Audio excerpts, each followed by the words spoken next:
Hello everyone, welcome to Coachify. आज के session में गाइस हम लोग आपके आने वाले upcoming examination RRB clerk mains के एग्जामिनेशन जो होने वाली है कुछ ही दिनों में, उसके लिए हम लोग प्रीवियसली 24 सितंबर 2022 को जो पेपर पूछा गया था, दैट मीन जो पेपर कंडक्ट किया गया था, उसमें मेंस के एग्जामिनेशन में जितने भी कंप्यूटर अवेयरनेस के जो 40 क्वेश्चन पूछे गए थे उसको हम लोग कंप्लीटली एनालाइज करने वाले और हम लोग देखने वाले कौन से सब टॉपिक्स के ऊपर आपको क्वेश्चन पूछे गए थे और आने वाले इस साल के लिए 2023 के लिए क्या आपकी स्ट्रेटेजीज होने वाली, ये मैं सारी चीजें आपको डिस्कस करने वाला हूँ। कंप्लीट 40 क्वेश्चन जो पूछे गए थे प्रीवियसली आरआरबी क्लर्क मेंस के एग्जामिनेशन में, वो हम लोग आज के सेशन में डिस्कस करने वाले हैं। काफी इंपॉर्टेंट सेशन रहने वाला है आपके अपकमिंग एग्जामिनेशन के लिए, इसको अच्छी तरीके से आपको वॉच करना होगा। ओके, सो स्टार्ट करते हुए हमारे सेशन को। सबसे पहले तो हमने प्रीवियस सेशन का आंसर डिस्कस करना होगा। प्रीवियस सेशन हमारा कौन सा था? आरआरबी पीओ और क्लर्क मेंस स्पेशल के लिए जो हमारी बेस्ट 500+ एमसीक्यू सीरीज है, उसका हमने डे 7 में ये क्वेश्चंस को कंडक्ट कराया था। ठीक है, हमारी जीरो टू हीरो सीरीज है, इसके अंदर हम लोग काफी इंपॉर्टेंट क्वेश्चंस को डिस्कस करते, वन बाय वन हर एक टॉपिक्स हम लोग कवर करने की इसमें कोशिश कर रहे हैं। वहीं पे हमने एक क्वेश्चन पूछा था। क्वेश्चन क्या था? विच of the following is not a product of Microsoft company. इसमें से कौन सा एक माइक्रोसॉफ्ट का एक प्रोडक्ट नहीं है, माइक्रोसॉफ्ट कंपनी का प्रोडक्ट नहीं है। अब माइक्रोसॉफ्ट कौन सी कंपनी है? एक सॉफ्टवेयर बेस्ड कंपनी है, ठीक है, जिसमें अलग अलग उसके सूट्स आते हैं। सूट्स में हम लोग कहेंगे उसके अलग अलग सॉफ्टवेयर आते हैं, चाहे वो एप्लीकेशन सॉफ्टवेयर हो या फिर ऑपरेटिंग सिस्टम्स हो। तो पावर पॉइंट जो है ये भी हमारा एक माइक्रोसॉफ्ट का ऑफिस का हमारा पार्ट है, एक्सेस भी उसी का पार्ट है, वन नोट भी उसी का पार्ट है एंड पब्लिशर भी उसी का पार्ट है। ठीक है, तो ध्यान में रखिएगा जो क्रोम है, गूगल क्रोम, ये गूगल का एक हमारा ठीक है एक वेब ब्राउजर है, ठीक है, जो कि हमारा माइक्रोसॉफ्ट कंपनी द्वारा डेवलप नहीं किया गया, इसलिए इसका करेक्ट आंसर आ जाता है हमारा ऑप्शन डी। ओके, सो बिना किसी के देरी के अभी हम लोग इस सेशन को कंटिन्यू करते गाइस, और अभी हमारे इस सारे कंप्लीट जो 40 क्वेश्चंस पूछे गए थे, ठीक है, प्रीवियसली हम लोग डिस्कस करेंगे। इसके पहले भी आपको मैं बताना चाहता हूँ काफी सारी चीजें मैंने ऑलरेडी पढ़ा के रखी है गाइस, इंक्लूडिंग करंट अफेयर्स के सेशन जो हमने पढ़ा है, और आपको बैंकिंग अवेयरनेस के सेशन प्रीवियसली पढ़ा के रखे, और अपकमिंग एग्जामिनेशन के लिए भी वो सेशन मिलने वाले आपको। ठीक है, इसी के साथ मैं बताना चाहता हूँ जो अपकमिंग एग्जामिनेशन होने वाली आरआरबी के, चाहे वो पीओ मेंस हो या चाहे वो क्लर्क मेंस को हो, उसके लिए कंप्यूटर अवेयरनेस के हमारे पास काफी सेशंस प्रीवियसली भी अवेलेबल है, उसको जाके वॉच कीजिएगा। ओके, सो स्टार्ट करते हुए हमारे सेशन को देखते हुए हमारा सबसे पहला क्वेश्चन क्या है हमारा? Which one of the following की is used to minimize the active window. ठीक है, एक्टिव विंडो का मतलब क्या होता है? ठीक है, अगर आप ये हमारी कंप्यूटर की स्क्रीन है, ठीक है, यहाँ पे कुछ आप मान लो एक वर्ड पे काम करो या फिर स्लाइड पे काम करो, जस्ट लाइक आप एक काम करो कि आप यहाँ पे एक ब्राउजर जो है वह आप देख रहे हो, ठीक है, यहाँ पे आपने कैलकुलेटर मिनिमाइज करके रखा है, ठीक, यहाँ पे ओपन करके रखा है। तो क्या हुआ कि यहाँ पे जो आपके स्क्रीन के सामने दिखाई दे रहा है, जहाँ पे आप वर्क कर रहे हो, उसको हम लोग कहते हैं एक्टिव विंडो, करेक्ट। अब उसको मिनिमाइज करना है हमें, तो यहाँ पे अपने जो टॉप राइट कॉर्नर में इस तरीके से 3 अपने आइकॉन्स देखो कि यहाँ पे ऐसा मिनिमाइज कर रहे थे, इस तरीके से 2 बॉक्सेस रहते हैं मैक्सिमाइज का, और यहाँ पे क्रॉस का रहता है। ठीक है, तो सबसे लेफ्ट वाला ये कौन सा रहता है? ये मिनिमाइज का रहता है। ठीक है, यहाँ पे क्लिक करके हम लोग यहाँ पे ऑप्शन में यहाँ पे टैब्स रहते हैं, वो ठीक बटन्स रहते हैं, यहाँ पे भी हम लोग क्लिक कर सकते हैं मिनिमाइज पे, सो दैट ये मिनिमाइज हो सके एक्टिव विंडोज। ठीक है, यहाँ पे भी हम लोग क्लिक कर सकते हैं कि सो दैट ये हमारा जो विंडो है अगर हमारा छोटा है तो उसको हम लोग मैक्सिमाइज कर सकते हैं या फिर इसको स्केल डाउन कर सकते हैं, ठीक है, पर्टिकुलर पे, और यहाँ पे हम लोग क्रॉस पे क्लिक करके इस पूरे विंडो को क्लोज कर सकते हैं, ये पूरा क्लोज हो जाएगा। ठीक है, अब हमें विदाउट यूजिंग दिस की, अगर हम लोग ये शॉर्टकट की ना यूज करते हुए यहाँ पे कॉर्नर की, ठीक है, अगर हमें इस एक्टिव विंडो को मिनिमाइज करना होगा या फिर सारे जो हमारे पास में टैब्स ओपन है या फिर हम लोग कहेंगे विंडोज ओपन है, उसको हम लोग मिनिमाइज करना होगा। ठीक है, मिनिमाइज यहाँ पे कहाँ पे होता है? टास्क बार के अंदर। टास्क बार कहाँ पे रहता है? यहाँ पे बॉटम में, यहाँ पे विंडोज का एक साइन रहता है। ठीक है, तो यहाँ पे उसको लेके आना होगा, तो हम लोग क्या करेंगे? विंडोज प्लस डाउन एरो की का बटन का इस्तेमाल करेंगे। ठीक है, विंडोज लोगो की हम लोग प्रेस करेंगे, प्लस अब भी उसके साथ हमने डाउन एरो की, इसका इस कॉम्बिनेशन को अगर हम लोग प्रेस करते तो हमारा जो एक्टिव विंडोज है हम लोग उसको मिनिमाइज कर सकते हैं। ठीक है, ऑप्शन डी इस क्वेश्चन का यहाँ पे करेक्ट आंसर आ जाता है। ओके, बढ़ते हुए हमारा नेक्स्ट क्वेश्चन क्या होगा? इस क्वेश्चन क्या है हमारे पास? What is the keyboard shortcut for undo function? ठीक है, अनडू और रीडू ये 2 फंक्शन रहते हैं। ठीक है, अनडू करना मतलब क्या? डू मतलब हम लोग क्या करते हैं? ठीक है, कुछ चीज़ें करना। ठीक है, अनडू मतलब क्या? कि उस किए गई चीज़ों को हम लोग प्रीवियस टास्क पे लेके आते हैं। ठीक है, या फिर जो हमने चीज़ की होगी, ठीक है, अगर हमने कुछ मान लो अनडू रीडू का क्या मतलब होता है कि जो हमने कमांड दी है उसको बैक करना। ठीक है, उसको प्रीसेट लेके जो भी हमने रिसेंट चेंजेस किए होंगे उसके प्रीवियस चेंज पे वो आ जाते हैं। तो उसके लिए शॉर्टकट की कौन सी थी? ये होती है Ctrl+Z। ओके, रीडू के लिए कंट्रोल जो कीज होती है, या फिर हम लोग कहेंगे रीडू के लिए जो शॉर्टकट कीज होती है वो होती है हमारी Ctrl+Y। ठीक है, ये बात ध्यान रखिएगा। Ctrl+Z ये तो हो गया हमारे अंडू के लिए, Ctrl+ अगर Y की होती है तो ये रीडू के लिए। ठीक है, जैसे अगर हमने यहाँ पे लिखा वर्ड, ठीक है, वर्ड प्रेस इस तरीके से। ठीक है, तो आपने इसको क्या किया कि इसको कट कर दिया। ठीक है, ठीक है, इसको कट किया, कोई भी आपने एक फंक्शन अपने असाइन किया या फिर हम लोग कहेंगे टास्क परफॉर्म किया कि इसको आपने कट कर दिया। ठीक है, तो आपने कट किया, तो आपने क्या किया, यहाँ पे अभी क्या हो जाएगा, ब्लैंक हो जाएगा। लेकिन आपको फिर से आपने जो कट किया था उसको वापस लाना होगा, तो आपको क्या करोगे, अंडू करोगे, ठीक है। तो एज इट इज जो हमारा वर्ड प्रेज ये वर्ड लिख के आ जाएगा, ठीक है, वर्ड लिख के आ जाएगा, ठीक है, ये एज इट इज आ जाएगा, ठीक है। फिर से आपको अभी आपने क्या किया था, पहला टास्क क्या किया था, आपने इसको कट किया था, फिर से उसी टास्क पे अगर जाना होगा तो हम लोग क्या कहते हैं, रीडू करना, मतलब फिर से वही चीज़ करना, ठीक है, इस तरीके से। तो अंडू रीडू को आप समझ जाएगी कि मैं आपको क्यों इतना बेसिक चीज़ें बता रहा हूँ, क्योंकि होता क्या है कि जिस तरीके से यहाँ पे बेसिक का स्टेटमेंट बताया गया, यहाँ पे क्या करते हो IBPS पर्टिकुलरली 2 से 3 स्टेटमेंट दे देते हैं और यहाँ पे आपको मल्टीपल जो चीज़ें हैं, ठीक, आपको मैं बता चाहता हूँ, मल्टीपल चीज़ें हैं एक ही लाइन में आपको मिक्सअप करके देते हैं और उसमें से आपको कंफ्यूज करके आपको इस तरीके से ऑप्शन दिए जाते हैं। तो आपको चीज़ें पता होनी चाहिए फंडामेंटली, नॉट लाइक कि आपको सिर्फ यहाँ पे रटे क्वेश्चंस पढ़ के जा रहे हो। कॉन्सेप्ट अगर आप समझ लाते हो तो कोई इसमें बड़ी दिक्कत नहीं है, आपको एग्जामिनेशन में क्वेश्चन सारे आ ही जाते हैं, ठीक है। बढ़ते अभी हमारे नेक्स्ट क्वेश्चन की ओर।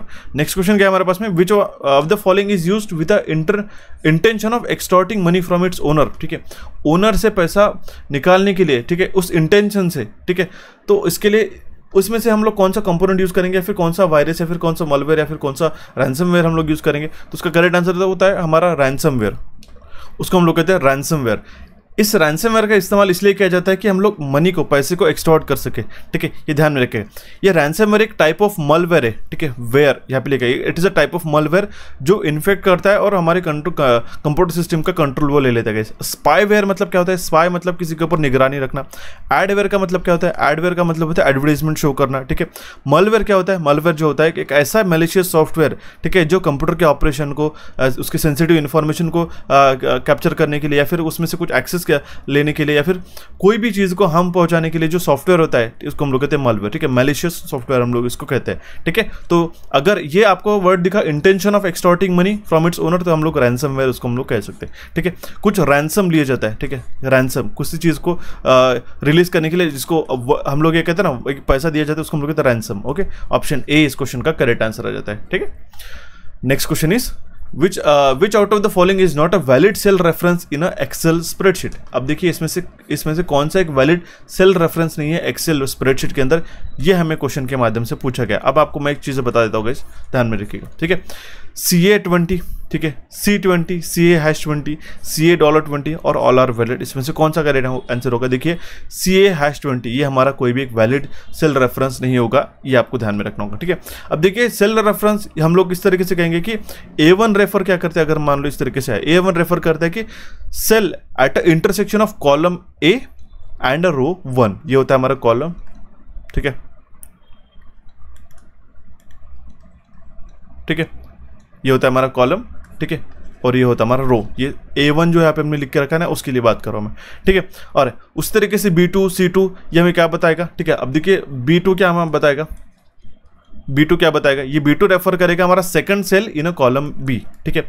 ये जो होता है हमारा पहले होता है कॉलम और ये होता है हमारे पास में सेल, ठीक है, इस तरीके से ये होगा हमारे सेल, छोटे छोटे जो हमारे पास में बॉक्सेस बनते हैं उसको हम लोग कहते हैं सेल। तो ध्यान में रखिएगा, तो यहाँ पे जो इनकरेक्ट हो जाएगा, इनवैलिड होगा, ये CA#20, ये जो हमारा गलत हो जाएगा, ध्यान में रखिएगा, इंपॉर्टेंट, ये ध्यान में रखना होगा। CA20, C20, ठीक है, C मतलब C कॉलम और 20 हमारा रो हो जाएगा इस तरीके से, ओके। बट ये डॉलर भी हम लोग, या फिर ये जो हैशटैग है ये हमारा इनकरेक्ट हो जाएगा इस केस में, ओके, इंपॉर्टेंट है। यहाँ पे आपको जो डॉलर का भी दिखाई दे रहा होगा कि सर ये क्या होता है, ये होता है हमारा एब्सोल्यूट रेफरेंस, ये भी बात आपको ध्यान में रखना होगा, ये वैलिड है, ये इनवैलिड हो जाएगा, हैशटैग इस तरीके से होता है, ठीक है। ऑप्शन सी इस क्वेश्चन का करेक्ट आंसर आ जाता है। मैं आपको एक चीज़ बताना चाहता हूँ कि अगर आपको कंटेंट पसंद आ रहा होगा तो आप हमारे चैनल कोचिफाई को सब्सक्राइब कीजिएगा। काफ़ी सारे एस्पिरेंट्स, अराउंड 50% एस्पिरेंट जो रेगुलर व्यूवर्स हैं हमारे, उन्होंने सब्सक्राइब नहीं किया है, तो एक आपसे मोटिवेशन मिलता है, हम लोग जिस तरीके से आपको कंटेंट प्रोवाइड करते हैं, ठीक है। तो आपको भी एक छोटा सा एक फर्ज बनता है, आप हमें सब्सक्राइब करके मोटिवेट कीजिएगा, सो दैट इसी तरीके से कंटेंट हम लोग आपकी तरफ लेके आए, ठीक है, टाइम टू टाइम। और यहाँ पे क्लिक करके जो आप सब्सक्राइब पे क्लिक करके ऑल पे क्लिक कीजिएगा, सो दैट हमारी जो फ्यूचर अपडेट्स होते हैं वो आपको टाइम टू टाइम मिल सके, ओके। बढ़ते हुए हमारे नेक्स्ट क्वेश्चन की ओर गाइस, क्वेश्चन काफी सिंपल है। फर्स्ट वेब ब्राउजर किन्होंने क्रिएट किया था, उन साइंटिस्ट का, उन इन्वेंटर का नाम पूछा गया था, उनका नाम है, ठीक है, टिम बर्नर्स-ली। ऑप्शन ए इस क्वेश्चन का करेक्ट आंसर आ जाएगा, उनका इमेज है, आप देख सकते हो यहाँ पे, ठीक है। इन्होंने फर्स्ट वेब ब्राउजर को इन्वेंट किया था, क्रिएट किया था, okay. Option A will be the correct answer in this case. Next question is the deleted email in the Gmail account goes in which folder. अगर आपने एक ईमेल को delete कर दिया, जो मेल होते हैं आपके, ठीक है, जो मेल होता है उसको डिलीट कर दिया तो ट्रैश फोल्डर में जाता है, ठीक है। स्पैम मार्क करके मत आना गाइस, गलत आ जाएगा। स्पैम मतलब क्या, इसमें काफी कबार एडवर्टाइजमेंट जो रिपीटेटिव मैसेजेस रहते हैं वो स्पैम में चले जाते हैं। ड्राफ्ट क्या होता है, अगर आपने एक मैसेज टाइप किया, ठीक है, और आपने उसको उसी तरीके से छोड़ दिया, ठीक है, इनकम्प्लीट, तो पूरा ड्राफ्ट में चला जाता है, ठीक है। ओके, रिसिट्स मतलब क्या होता है, जिसमें आपने सेंड किए गए एक्नॉलेजमेंट की रिसिट्स आते हैं, ठीक है। स्टार्ट मतलब जो आपने फेवरेट कोई ईमेल्स हो के आपने मार्क करके रखा होगा उसमें आते हैं स्टार्ट। ओके, ध्यान में रखें, यहाँ पे जो ट्रैश रहता है, ठीक है, इट इज व्हाट, ठीक है, जहाँ पे जो आपने डिलीट करके रखे हुए मेल वो उसके ट्रैश फोल्डर में चले जाते हैं, ठीक है। इसमें पर्टिकुलर एक डेट रहती है, 30 डेज तक उसमें वैलिड रहता है, उसके बाद में वो डिलीट कर दिया जाता है। ओके, तो ऑप्शन ए इस क्वेश्चन का करेक्ट आंसर आ जाएगा, ये ध्यान में रखिएगा।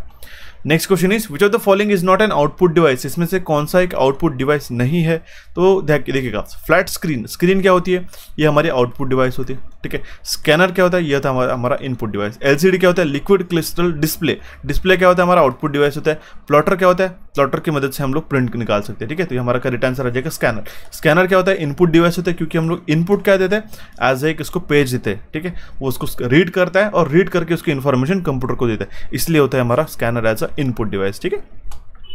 नेक्स्ट क्वेश्चन इज हमारे पास क्वेश्चन क्या है, what happens when you open a folder in a Windows 10 OS and press the Ctrl+A की, ठीक है। अगर हम लोग फोल्डर को ओपन करते हैं कोई भी विंडोज में, ठीक है, ऑपरेटिंग सिस्टम में, और अगर हम लोग Ctrl+A की प्रेस करते हैं तो उसमें क्या होता है कि सारे जो फाइल्स होते हैं इंक्लूडिंग सब फोल्डर्स, ठीक है, सारे जो फाइल्स होते हैं और सब फोल्डर होते हैं उस करंट फोल्डर के अंदर वो सिलेक्ट हो जाते हैं, ठीक है। अब देखिए ऑप्शन में किस तरीके से घुमा फिरा गया आपको, देखिएगा, all files except sub folders of the current are selected, all sub folder except files are in the current folder are selected. नहीं, अगर आपने Ctrl+A कमांड की प्रेस कर दी है तो जो फाइल्स होती है और उसके अंदर सब फोल्डर्स होते हैं करंट फोल्डर के अंदर सारे के सारे सिलेक्ट हो जाते हैं। ये बात है, आपको ध्यान में रखना होता है, ठीक है।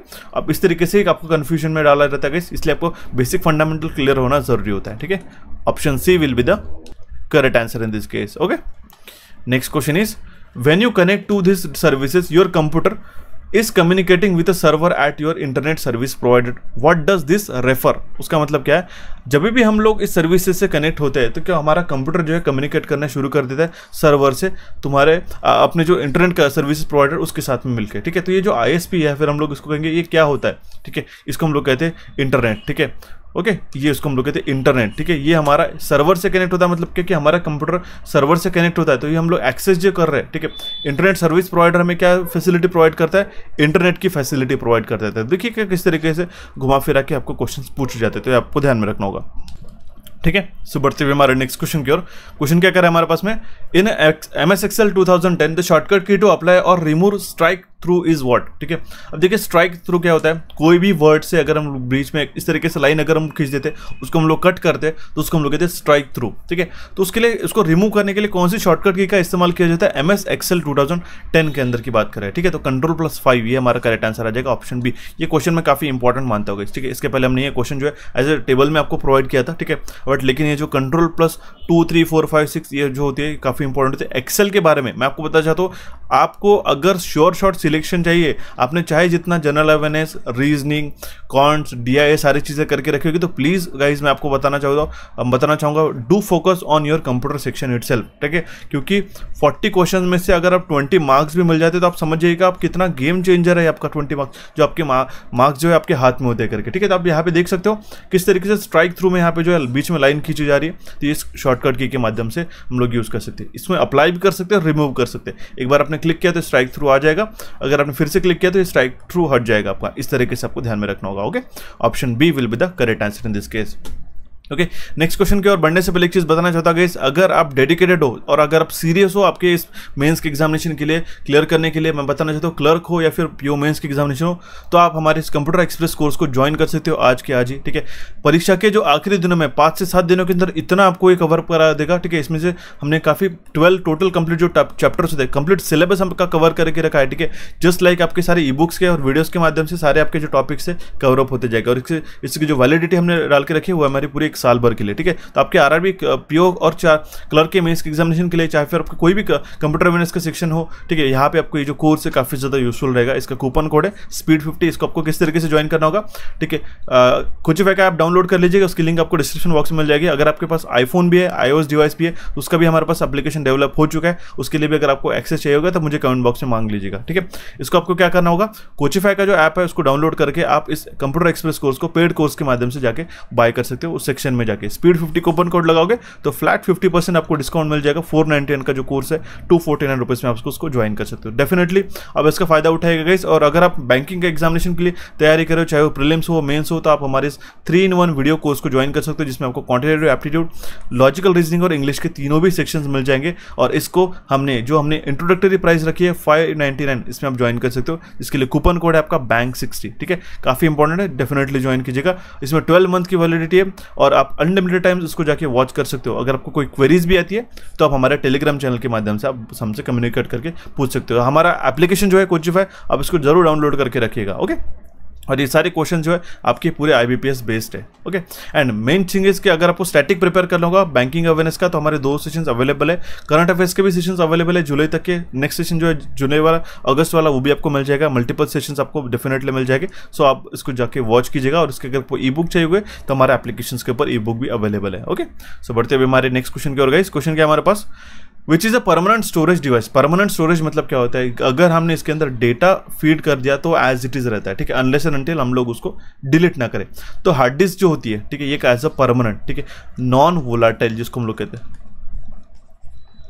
नॉन वोलेटाइल ये ड्राइव होता है, ठीक है, जिसके अंदर हम लोग स्टोरेज करते हैं। अब देखिए आपको ये मैकेनिकल हार्ड ड्राइव आपको दिखाई दे रही होगी।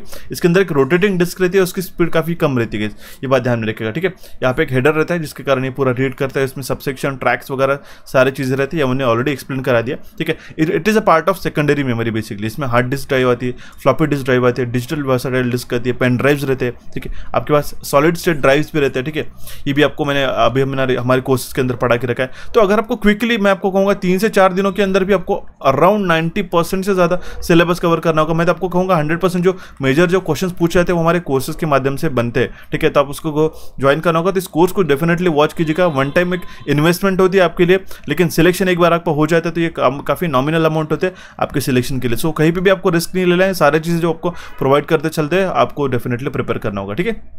ओके, सो देखिए इसका करेक्ट आंसर क्या था हमारा, ऑप्शन डी। सो अभी हम लोग बढ़ते हैं हमारे नेक्स्ट क्वेश्चन की ओर गाइस। क्वेश्चन क्या है हमारा, software interrupt is also called as and dash, ठीक है। एक सॉफ्टवेयर इंटरप्ट को हम लोग क्या कहते हैं, ठीक है, उसको हम लोग ट्रैप, एक ट्रैप जो होता है, एक हमारा सॉफ्टवेयर इंटरप्ट होता है। इंटरप्ट मतलब क्या होता है, किसी को बीच में रोक देना, ठीक है। कोई भी अगर हमारी प्रोसेस चलती है, उस प्रोसेस में अगर हमारे पास में हाई प्रायोरिटी क्वेरी आती है, हाई प्रायोरिटी क्वेरी मतलब क्या, अगर एक मान लो एक टास्क आता है, ठीक है, एक जगह अगर हमारे पास में पर्टिकुलर टास्क है, ठीक है, अगर हमारे पास में इमरजेंसी अलार्म सिस्टम अगर हमारे एक्टिवेट हो जाते तो इमरजेंसी अलार्म सिस्टम क्या होगी, हमारे इंटरप्ट होगी। ये इंटरप्ट क्या करेगी, हमारी जो भी प्रोसेस शुरू होती है उस प्रोसेस को इंटरप्ट करके थोड़ी टाइम के लिए पॉज करके जो हाई प्रायोरिटी हमारे पास काम होता है उसको हम लोग निपटाते हैं, ठीक है। ये बात होती है ना। अगर आपको ये पता है कि आपको कल मूवी टिकट बुक करना है, ठीक है, कल मूवी जाना है और आज जो आपकी लास्ट डेट है एग्जामिनेशन का फॉर्म फिल करने की, ठीक है, आज अभी ये 10 PM हो चुका है, ठीक है, आपका सिर्फ 2 आवर्स है, ठीक है। तो आप सबसे पहले प्रायोरिटी किसको दोगे, ठीक है, आप सबसे पहले आपके जो एग्जामिनेशन के फॉर्म्स है उसको पहले प्रायोरिटी दोगे। इसी तरीके से होता है। आपने क्या किया कि इंटरप्ट आया, उसी तरीके से जो सॉफ्टवेयर में हमारे प्रोसेस चलती रहती है, तो जो सॉफ्टवेयर में प्रोसेस चलते रहती है, तो अगर हमारे पास हाई प्रायोरिटी कुछ टास्क आता है तो वो हमारा इंटरप्ट कहलाता है। वो इंटरप्ट क्या करता है, ये जो ट्रैप है एक हमारा सॉफ्टवेयर इंटरप्ट है, ये हमारे करंट प्रोसेस को पॉज करके हमारे जो मेन हाई प्रायोरिटी टास्क रहते हैं उसको प्रोसेस करने के लिए मदद करता है, ठीक है। इसके लिए इसके भी अलग अलग टाइप्स रहते हैं, INTR 7.5, 6.5, 5.5, ठीक है, ट्रैप, इस तरीके से सिग्नल्स रहते हैं। तो ये भी बात आपको ध्यान में रखना होगा, okay. Option A will be the correct answer in this case. Next question is, एक मैक एड्रेस जो होता है, ठीक है, मीडिया एक्सेस कंट्रोल, ठीक है, मीडिया एक्सेस कंट्रोल एड्रेस हम लोग उसको कहते हैं। तो उसका जो कितने बिट का नंबर होता है, ठीक है, वो कितने बिट का होता है हमारा 48 बिट का। Option C will be the correct answer in this case, okay. Okay, तो इस तरीके से जो क्वेश्चन आपको पूछे गए थे, जो मैक एड्रेस होता है गाइस, ये हमारा 48 बिट नंबर होता है। ऑप्शन सी इस क्वेश्चन का करेक्ट आंसर आ जाता है। नेक्स्ट क्वेश्चन इज हमारे पास क्या पूछा गया question, in a power point themes could be found under what, ठीक है। मैंने आपको उसी दिन समझाया था गाइस कि आपको ये जो टैब्स के जो क्वेश्चंस है वो आपको काफी बार पूछे जाएंगे, ठीक है। तो जो थीम टैब आता है, ठीक है, ये कौन से ग्रुप के अंदर आता है या फिर हम लोग कौन से टैब के अंदर आता है, ठीक है। थीम्स ग्रुप जो है कौन से टैब के अंदर आता है, वो आता है हमारा डिजाइन टैब के अंदर। Option B will be the correct answer in this case. ठीक है, ये जो डिजाइन है इसके अंदर जो हमारा थीम्स है हमारा कवर अप होता है। ठीक है, option B will be the correct answer in this case. Okay, बढ़ते हुए हमारे नेक्स्ट क्वेश्चन की ओर गाइस। क्वेश्चन क्या हमारे पास में, an operating system enables a person to communicate with a computer through a use of symbols, icon, visual metaphors and a pointing devices in which of the following will it be classified. तो हम लोग उसको कहते हैं GUI। ठीक है, GUI का full form ही क्या होता है, ग्राफिकल यूजर इंटरफेस। ये ध्यान में रखिएगा। ऑपरेटिंग सिस्टम में ये अगर हम लोग एक पर्सन है तो हम लोग को क्या सिर्फ 0101 अगर 1010 इस तरीके से बाइनरी नंबर्स हम लोग उसको कंप्यूटर को फीड करेंगे कि नहीं, तो हमें कुछ ना कुछ पॉइंटिंग डिवाइस, विजुअली अच्छी तरीके से दिखने वाले एनिमेशन देखने के लिए, ठीक है, विंडो, उसके प्रॉपर कलर्स, ये सारी चीज़ें होनी चाहिए। ये क्या कहलाता है, उसको हम लोग कहते हैं ग्राफिकल यूजर इंटरफेस। इससे क्या होता है कि हम लोग आसानी से जो हम लोग कम्युनिकेट कर सकते हैं, आसानी से उसको ऑपरेट करते हैं ऑपरेटिंग सिस्टम को। इस तरीके से हमारे पास में अगर टैब है, ठीक है, यहाँ पे विंडोज को क्लिक करने के लिए इसका आइकॉन्स रहते हैं, स्पेशली इसका कलर चेंज होता है। ठीक है, अगर क्रॉस है तो इसको हम लोग कट करते हैं। तो हमारे जो एक ह्यूमन टेंडेंसी रहती है, किस तरीके से हम लोग उसको अंडरस्टैंड करते हैं, ये हम लोग हमारे पास में सिम्बॉल्स रहते हैं, आइकॉन्स रहते हैं, एक प्रॉपर विजुअल्स उसका इंटरफेस रहता है जिससे हम लोग कंप्यूटर के साथ में कम्युनिकेट कर सकते हैं। तो ये किसके अंदर आता है गाइस, ये आता है ग्राफिकल यूजर इंटरफेस के अंदर, जिसको हम लोग कहते हैं GUI। अब ये क्या करता है IBPS, आपको इस तरीके से भी दे देता है और क्वेश्चन का आंसर भी इसी में प्रोवाइड करता है। It is known as GUI and here U in this GUI stands for। तो आपको U में अंडरस्टैंडिंग यूजर इंटरफेस इस तरीके से आपको ऑप्शन दिए जाते हैं। आप मेरी बात समझ सकते हो, तो ये आपको अच्छी तरीके से पता होना चाहिए। रिवर्स ऑर्डर में भी आपको क्वेश्चन पूछा जा सकता है। ठीक है, सो बढ़ते हुए हमारे नेक्स्ट क्वेश्चन की और। क्वेश्चन क्या हमारे पास में, what is hexadecimal equivalent of 160। मैंने उसका नंबर सिस्टम का भी सेशन आपको मैंने प्रोवाइड करके रखा है, ये बात ध्यान में रखिएगा। ओके, देखिए काफ़ी सिंपल होता है हेक्साडेसिमल में कन्वर्ट करने के लिए। ठीक है, इक्विवेलेंट ऑफ 160, ये हमारा डेसिमल में 160 को हम लोग हेक्सा में कन्वर्ट करना होगा, तो हम लोग इससे किससे डिवाइड करेंगे, शुरू करेंगे 16 से। ठीक है, तो 16 से 10 कितना हो जाएगा हमारे पास में, ठीक है 160। ओके, यहाँ पे हमारे पास में बचेगा 0। ठीक है, हम लोग इसको फिर से 16 से डिवाइड करें, यहाँ पे आ जाएगा 0। लेकिन आपको एक चीज़ ध्यान में रखना होगा गाइस, ठीक है, इस 10 को जो हम लोग क्या रिप्रेजेंट करते हैं, इसको हम लोग रिप्रेजेंट करते हैं A। ठीक है, और A यहाँ पे अगर हमारे पास बचेगा ये 0, ये 10 को जो होता है, ये देखो 10 को हम लोग रिप्रेजेंट करते हैं A और ये हमारा 0 आ जाएगा यहाँ पे। ठीक है, तो क्या आ जाएगा हमारे पास में गाइस, ठीक है A0 इस तरीके से। Option C will be the correct answer in this case. देखिए यहाँ पे बॉटम अप अप्रोच लगता है। यहाँ से देखिएगा गाइस, ये जो 10 आया, ठीक है, ये तो हमने यहाँ पे लिख लिया। ठीक है, इसे जो रिमाइंडर आया 0। ठीक है, अगर हम लोग यहाँ से इसको डिवाइड करते हो, ठीक है, ये 10 आया बट यहाँ पे, ठीक है, 16 को अगर हम लोग इससे डिवाइड करते हो, ठीक है, तो इससे कुछ डिवीजन जाएगा क्या, नहीं। यहाँ पे जो रिमाइंडर हमारा बचेगा ये बचेगा 10, जिसको हम लोग कहते हैं इक्विवेलेंट हेक्साडेसिमल में A। क्योंकि आपको पता होगा हेक्साडेसिमल का बेस रहता है 16। इसमें हमारे पास में ये अल्फा न्यूमेरिक रहता है जिसमें 0 to 9 डिजिट्स रहते हैं, और A to F जो है हमारे पास में लेटर्स रहते हैं। तो ये बात आपको ध्यान में रखना होगा। ओके, ये होता है हमारा हेक्साडेसिमल नंबर सिस्टम में। Option C will be the correct answer in this case. Next question is, which option in Excel allows user to bring together copies of workbooks that other users have worked on independently। ठीक है, मतलब कि क्या है, which options in Excel allows user to bring together copies of workbooks that other users have worked on independently।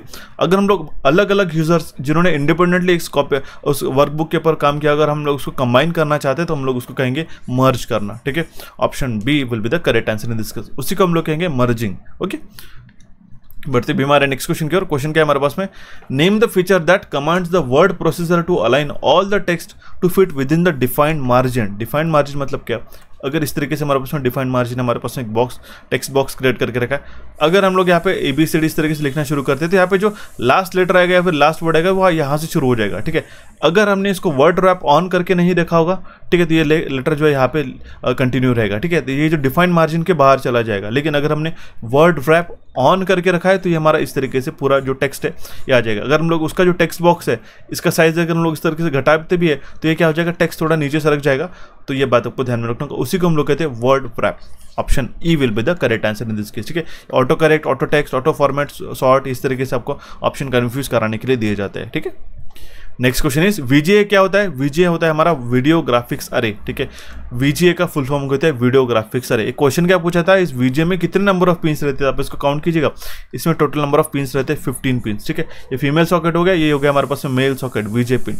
किसके लिए use किया जाता है? हम लोग डिस्प्लेस को कनेक्ट करने के लिए यूज किया जाता है, मॉनिटर्स को कनेक्ट करने के लिए यूज किया जाता है। आजकल हम लोग HDMI पे शिफ्ट हो चुके हैं। इसके अलावा भी हम लोग एडवांस में हम लोग, ठीक है, USB टाइप C का भी इस्तेमाल कर रहे हैं डिस्प्ले शेयर करने के लिए। इसके अलावा भी हम लोग मिरर कर सकते हैं, स्क्रीन मिरर डायरेक्टली, ठीक है। तो ये जो हम लोग यूज़ करते हैं, हालांकि अभी भी हमारा कंटिन्यूसली वर्क हो रहा है, काफ़ी सारे ऑफिस में हो रहा है, यही यूज़ हो रहा है, ठीक है, वीजीए केबल, ठीक है। तो ये बात ध्यान में रखिएगा। इस पर टोटल नंबर ऑफ पिंस कितने होते हैं ये भी आपको ध्यान में रखना रहता है, ठीक है। उसका फुल फॉर्म क्या है? वीडियो ग्राफिक्स अरे। सो बढ़ते हुए हमारे नेक्स्ट क्वेश्चन की ओर। 1 पेटाबाइट मतलब कितना, 1024 कितना होगा, ठीक है। तो यहाँ पे पूछा गया 1 पेटाबाइट मतलब हो जाएगा 1024 टेराबाइट, ठीक है। यहाँ पे आपको मैंने बता के रखा, ठीक है। 1024 टेराबाइट का ही मतलब होता है 1 पेटाबाइट, ठीक है। अगर हम लोग एक्साबाइट की बात करें तो जब 1024 पेटाबाइट मिलके बनेंगे तो हम लोग उसको कहेंगे 1 एक्साबाइट। जिस तरीके से आप करते हो ना कि एक 1 GB मतलब कितना होता है 1024 मेगाबाइट, उसी तरीके से 1024 टेराबाइट का ही मतलब होता है 1 पेटाबाइट। तो ये आप इसको समझ सकते हैं, इस चार्ट के माध्यम से भी आपको काफी अच्छे तरीके से समझ में आ जाएगा, ठीक है। ऑप्शन सी इसका करेक्ट आंसर आ जाता है। Next question is in HTML page apart from B tag, ठीक है, which of the following makes the text bold, ठीक है। ये टैग को छोड़ के, बी टैग को छोड़ के अगर हम लोग और कोई टैग को इस्तेमाल करना चाहिए जिससे हम लोग टेक्स्ट को बोल्ड करेंगे तो वो कौन सा होगा? ये स्ट्रॉन्ग, ठीक है। Option B will be the correct answer in this case, okay. Next question is in which year was Windows 7 launch? Windows 7 कौन से साल में लॉन्च किया गया था? तो 22 अक्टूबर 2009 को ये विंडोज 7 को लॉन्च किया गया था, ठीक है। ऑप्शन बी इसका करेक्ट आंसर आ जाता है, ठीक है। Next question is which of the following is not a main function of operating system? Operating system का इसमें से कौन सा एक मेन फंक्शन नहीं है? तो मॉलवेयर प्रोटेक्शन हमारा उसके अंदर आता है। ये मॉलवेयर प्रोटेक्शन का ये किसका काम रहता है? ये हमारे जो एंटीवायरस सॉफ्टवेयर सिस्टम का है, हमारा काम रहता है मॉलवेयर प्रोटेक्शन का, ठीक है। हालांकि memory management, device management, network management, ये तीनों भी चीज़ें होते हैं, मॉलवेयर प्रोटेक्शन नहीं होता है। हालांकि जो मेन ऑपरेटिंग सिस्टम का अगर हम लोग बात करें तो अगर हम लोग विंडोज 11 की बात करें तो इसमें जो है हमारे पास में विंडोज डिफेंडर करके आता है। ये वर्ड ध्यान रख के गए, छोटे छोटे मैं आपको चीज़ें बता रहा हूँ। ये जो डिफेंडर होता है ये हमारा इनबिल्ट इनबिल्ट हमारे विंडोज ऑपरेटिंग सिस्टम का एक हमारा एंटीवायरस सॉफ्टवेयर होता है, ठीक है। जिस तरीके से आपने अवस्थी वगैरह देखा होगा, नेट प्रोटेक्टर एंटीवायरस, ठीक है, क्विक हील, ये जो हो गया एंटीवायरस सर्विस हो गया, ठीक है। तो अगर हमारा डिफॉल्ट अगर हम लोग बात करें, ये क्वेश्चन बन सकता है, इसमें अभी आपको सामने रेडी किया, ये फ्रेम किया, तो आपको क्वेश्चन पूछा जा सकता है कि विंडोज का ऑफिशियल जो है खुद का हमारा नेटिव हम लोग कहेंगे एंटीवायरस सॉफ्टवेयर सिस्टम कौन सा है, उसको हम लोग कहते हैं विंडोज डिफेंडर। तो ये बात ध्यान में रखिएगा, ओके। फिलहाल इस क्वेश्चन का करेक्ट आंसर था हमारा ऑप्शन डी। बढ़ते भी हमारे नेक्स्ट क्वेश्चन की ओर। क्वेश्चन क्या है हमारे पास? Why is the caps lock is referred as a toggle key? Caps lock को हम लोग टॉगल की करके क्यों कहते हैं? क्योंकि ये क्या करता है, ये जो ये बटन प्रेस करने के बाद इसकी जो स्टेटस है वो हमारा चेंज करता है, ठीक है। इसलिए हम लोग उसको टॉगल करना। टॉगल करना मतलब क्या होता है? दो चीज़ों के बीच में इंटरशिफ्ट करना, ठीक है। अगर हम लोग कैप्स लॉक की अगर बटन प्रेस करते हैं तो ए, अगर ये हमारे कैपिटल नॉर्मल लेटर पे हम लोग, ठीक है, स्मॉल लेटर्स ABCD इस तरीके से रहेगा। कैप्स लॉक के हम लोग बटन प्रेस करते तो ABCD रहता है, ठीक है। अगर आपको इस तरीके से लिखना है, ठीक है, अगर हम लोग यहाँ पे लिखना है प्रेसिंग, ठीक है, तो ये जो P को हम लोग कैपिटल लिखना है तो हम लोग को, और बाकी जो है स्मॉल लेटर्स में लिखना होगा, ठीक है, जस्ट लाइक आप नॉर्मल लिखते हो, ठीक है, किसी का नाम अगर होगा, ठीक है। तो उस केस में हम लोग क्या करेंगे, ठीक है, अगर हम लोगों को कैप्स लॉक की बटन प्रेस करने पड़ेगी तब आप P को प्रेस करोगे, फिर कैप्स लॉक की बटन प्रेस करोगे, फिर आप लिखोगे PRASS। इसका भी एक शॉर्टकट होता है, बता देता हूँ मैं, ठीक है। अगर आप शिफ्ट की, अगर आप स्मॉल लेटर्स पे ही हो, अगर अपने कैप्स लॉक को टॉगल कर क्लिक करके नहीं रखा होगा, ठीक है, तो आप क्या करोगे, शिफ्ट के बटन प्रेस करोगे प्लस आपका जो भी लेटर प्रेस करना है, जैसे अपने कोचिफाई लिखना होगा तो आप C कैपिटल लिखोगे और शिफ्ट के बटन छोड़ दोगे, फिर आपने F1, ठीक है। या फिर आपको ये जो Y जो है ये आपको कैपिटल लिखना होगा तो आप शिफ्ट के बटन प्रेस करोगे, शिफ्ट के बटन के साथ ये Y की बटन को प्रेस करोगे तो आप क्या करोगे, आपका क्या होगा कि Y का जो है हमारा ये जो लेटर है हमारा कैपिटल में प्रिंट होगा। तो ये भी आपका इसको शॉर्टकट ध्यान में रखना रहता है क्योंकि कुछ भी क्वेश्चन पूछ रह सकता है, ठीक है। सो करेक्ट आंसर क्या था हमारा? Option A. बढ़ते भी हमारे नेक्स्ट क्वेश्चन की ओर guys. Integrated circuits were used in which generation of computer, ठीक है, कौन सी जनरेशन में हमारे पास आईसीस का इस्तेमाल किया जाता है? तो थर्ड जनरेशन के बाद से जो ऑनवर्ड है उसके बाद हम लोग आईसीस का इस्तेमाल किया, okay. Option C will be the correct answer in this case, okay. Next question is which device converts a decimal input number to the binary, ठीक है, डेसिमल टू बाइनरी कन्वर्ट करने का काम क्या रहता है? वो रहता है एनकोडर का, okay. Option B will be the correct answer in this case. Next question is what is a shortcut key for the central alignment of a line और a text in MS office software. ठीक है, MS office software में central alignment करने के लिए कौन सा shortcut की यूज किया जाता है? Ctrl+E। काफी बार मैंने क्वेश्चन कराया था गाइस, 4 अलग अलग तरीके के अलाइनमेंट रहते हैं। ठीक है, MS वर्ड की बात करो बेसिकली हम लोग बात करते तो एक तो रहता है लेफ्ट, ठीक है, एक तो रहता है हमारे पास राइट, ठीक है, एक तो रहता है हमारे पास में जस्टिफाइड, ठीक है, और एक रहता है हमारे पास में सेंटर। ठीक है, इस तरीके से सेंटर्ड रहता है। ठीक है, तो Ctrl+E का अगर हम लोग बटन प्रेस करेंगे तो ये हमारा जो अलाइनमेंट है ये हमारा सेंट्रल अलाइनमेंट हो जाता है इस तरीके से। ठीक है, option A will be the correct answer in this case.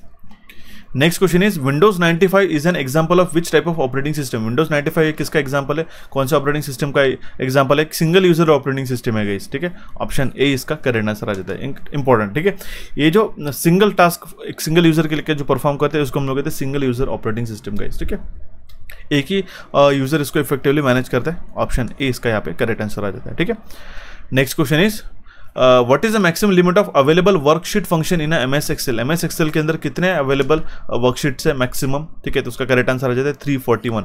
Option C will be the correct answer in this case, ध्यान में रखिएगा। ठीक है, सी इसका करेक्ट आंसर आ जाता है। Next question is which of the following is a method of accessing fixed internet for home और ऑफिस? ठीक है, इसमें से कौन सा हम लोग एक मेथड है जिससे हम लोग फिक्स्ड इंटरनेट या फिर होम के लिए ऑफिस के लिए एक्सेस कर सकते हैं? तो हमारे पास में DSL, जिसको हम लोग कहते हैं डिजिटल सब्सक्राइबर लाइन। ठीक है, इसका फुल फॉर्म भी आपको ध्यान में रखना होता है। ठीक है, option C will be the correct answer in this case. अभी अब रिसेंटली काफ़ी बार इसमें हाईटेक इंजीनियरिंग आ चुकी है। अभी हमारे पास में एयर फाइबर भी आने वाला है। ठीक है भाई, हम लोग जो फाइबर ऑप्टिक इस्तेमाल करते हैं तो उसमें वायरलेस हमारे पास में ट्रांसमिशन भी हम लोग देख सकते हैं। ठीक है, next question is all formulas in MS Excel starts with. ठीक है, सारे जो MS एक्सेल के फार्मूलाज होते हैं कौन से सिंबल के साथ लेके शुरू होते हैं? वो होता है इक्वल टू। जिस तरीके से अगर हमें लिखना होगा सम करना है, एडिशन करना है, तो हम लोग क्या कहते हैं? Is equals to bracket open sum. ठीक है, या फिर सेल को सिलेक्ट कर दे या फिर पूरे एक कॉम्बिनेशन को सिलेक्ट कर दे। ठीक है, इस टू ये तो हमारा एंटर अगर हम लोग करते हैं तो सारी इसके एडिशन हो जाती है। तो ये जो शुरू होता है ये किसके सिंबल के साथ में शुरू होता है? ये होता है इक्वल टू के साथ में। ऑप्शन सी इसका करेक्ट आंसर आ जाता है। Next question is the system of 32 bit IP addressing is known as. ठीक है, ये जो 32 bit number IP addressing system है इसको हम लोग क्या कहते हैं? IPv4। Okay, internet protocol version 4। Option B इसका करेक्ट आंसर आ जाता है। और IPv6 का मैंने बताया था वो था 128। ठीक है, 128 बिट का IP एड्रेस था। ठीक है, ओके, ऑप्शन बी इसका करेक्ट आंसर आ जाता है। Next question is which of the following is a server acts as a intermediary between work station user and the internet so that enterprise can ensure security? ठीक है, तो उसको हम लोग कहते हैं प्रॉक्सी सर्वर।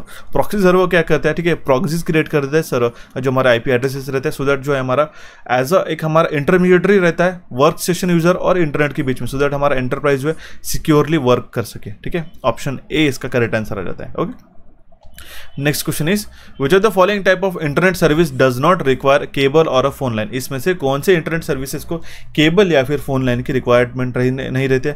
ISDN, DSL को भी रहता है, डायल अप को भी रहता है, लेकिन सैटेलाइट को जो है वो वायरलेस कम्युनिकेशन को इस्तेमाल करता है। ठीक है, ऑप्शन सी इसका करेक्ट आंसर आ जाता है। ठीक है, ध्यान में रखिएगा, कम्युनिकेशन सैटेलाइट्स के माध्यम से वो किया जाता है। Okay, next question is what is the full form of DHCP in a networking system? DHCP का फुल फॉर्म क्या होता है? नेटवर्किंग सिस्टम है, ये आपको पूछा गया है। उसका फुल फॉर्म होता है डायनेमिक होस्ट कॉन्फ़िगरेशन प्रोटोकॉल। ठीक है, dynamic host configuration protocol. Option E will be the correct answer in this case. Okay, next question is which of the following is a standard internet protocol used for transmitting the files from one computer to another computer connected to the internet? Internet से जुड़े हुए जितने भी हमारे पास में users है, nodes है, उसमें से कौन सा ऐसा इंटरनेट प्रोटोकॉल का इस्तेमाल किया जाता है जिसके माध्यम से एक कंप्यूटर से दूसरे कंप्यूटर के बीच में फाइल्स को जो है हम लोग ट्रांसमिट कर सकते हैं? ठीक है, फाइल्स को हम लोग ट्रांसमिट कर सकते हैं, तो वो होता है FTP। FTP का फुल फॉर्म ही होता है फाइल ट्रांसफर प्रोटोकॉल। ठीक है, अब मुझे बताइए, एक छोटा सा टास्क देता हूँ, SMTP, टेलनेट, HTTP और HTTPS का जो है मुझे फुल फॉर्म बताइएगा। और ये HTTP और HTTPS में क्या डिफरेंस रहता है मुझे ज़रूर बताइएगा। ठीक है, कमेंट बॉक्स में कमेंट कीजिएगा। ओके, नेक्स्ट क्वेश्चन की ओर बढ़ते guys. Which among the following is not a search engine in the internet? इसमें से कौन सा एक सर्च इंजन नहीं है इंटरनेट पे? तो वो है हमारा नेक्सस। ठीक है, देखिए याहू, माइक्रोसॉफ्ट बिंग, गूगल और आर्की भी हमारा सर्च इंजन है, लेकिन नेक्सस जो है ये हमारा कोई भी एक ऑपरेटिंग सिस्टम नहीं है, सर्च इंजन नहीं है, हम लोग कहते हैं, सॉरी।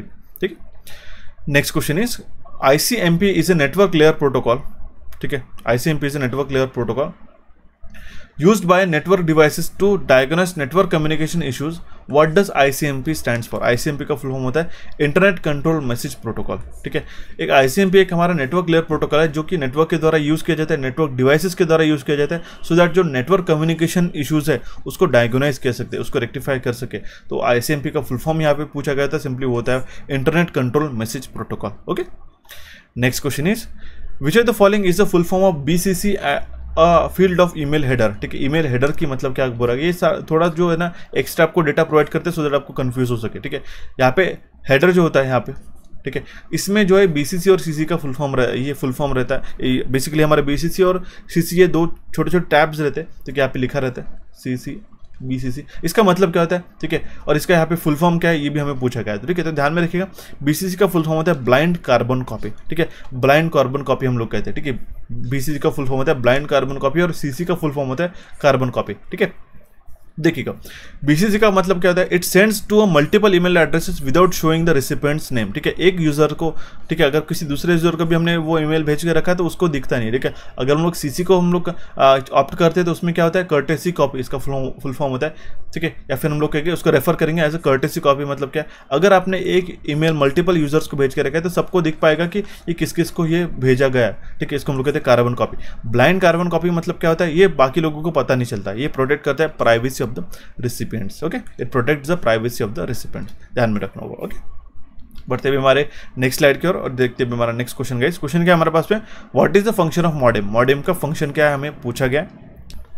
मॉडेम का फुल फॉर्म होता है गाइस, या फिर हम लोग कहेंगे उसका फंक्शन क्या होता है, इसका फंक्शन होता है to convert analog signal to the digital and vice versa. देखिए, एनालॉग टू डिजिटल या फिर डिजिटल टू एनालॉग, ये दोनों भी कर सकते हैं, तो ये बात ध्यान में रखिएगा, इंपॉर्टेंट होता है। या फिर काफ़ी कबार जो है सिर्फ एक ही बार पूछा था, सिर्फ ओनली एनालॉग टू डिजिटल और ओनली डिजिटल टू एनालॉग या फिर बोथ, इस तरीके से ऑप्शन देके आपको घुमा फिरा जा सकता है, ठीक है। तो ये बात ध्यान में रखिएगा, तो ऑप्शन सी इसका करेक्ट आंसर आ जाता है, ठीक है। तो ये देखिए हमारे 40 क्वेश्चन जो प्रीवियसली 2022 में पूछे गए थे क्लर्क के मेंस एग्जामिनेशन के लिए, ठीक है। इसको आपको अच्छी तरीके से वॉच कर लेना गाइस, और अगर आपको ये सेशन पसंद आया तो उसको लाइक भी कीजिएगा।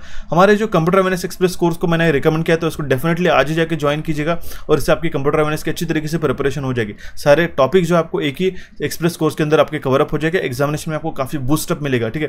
ट्रस्ट में आपको बताऊंगा, ये काफी प्रूवन कोर्स रह चुका अभी हमारे 2 सालों से, ठीक है। इसको आपको डेफिनेटली ज्वाइन करना है और वॉच करना है, सारे सेशंस आपको वॉच कर लेना है इसमें, ठीक है। और हमारे बैंकिंग अवेयरनेस कोर्स को भी आप इसमें डेफिनेटली वॉच अप कर सकते हो, ठीक है। ये था हमारा complete session guys. Next session के लिए मैं आपको क्वेश्चन छोड़ के जा रहा हूँ। क्वेश्चन क्या है हमारे पास, कंट्रोल प्लस स्क्वायर ब्रैकेट, ठीक है। ये किसके लिए यूज किया जाता है, ठीक है। स्क्वायर ब्रैकेट हमारा लेफ्ट स्क्वायर ब्रैकेट है और यहाँ पे राइट स्क्वायर ब्रैकेट है, ठीक है। ये जो लेफ्ट स्क्वायर ब्रैकेट है, कंट्रोल प्लस, ये जो अगर हम लोग शॉर्टकट की यूज करते हैं तो इसके कारण क्या होगा, मुझे इसका करेक्ट आंसर जो मुझे कमेंट बॉक्स में कमेंट कीजिएगा, ठीक है। ये सेशन कैसा लगा जरूर मुझे कमेंट बॉक्स के माध्यम से आप मुझसे कम्युनिकेट करके बता सकते हो गाइस। हमारे सेशन को लाइक कीजिएगा, हमारे एप्लीकेशन कोचिफाई को यहाँ पे आप क्लिक करके सब्सक्राइब कर सकते हो। यहाँ पे हमारे एप्लीकेशन को डाउनलोड करने के लिए यहाँ पे क्लिक करके सीधे सीधे डाउनलोड कर सकते हो। प्रीवियस सेशन को यहाँ पे आप जाके वॉच कर सकते हो। टेलीग्राम से जुड़ने के लिए हमारे पास लिंक ऑलरेडी मैंने डिस्क्रिप्शन बॉक्स में प्रोवाइड करके रखी है। So thank you for watching this session guys, have a nice day. मिलते हैं अभी मैंने नेक्स्ट सेशन में जल्दी से जल्दी।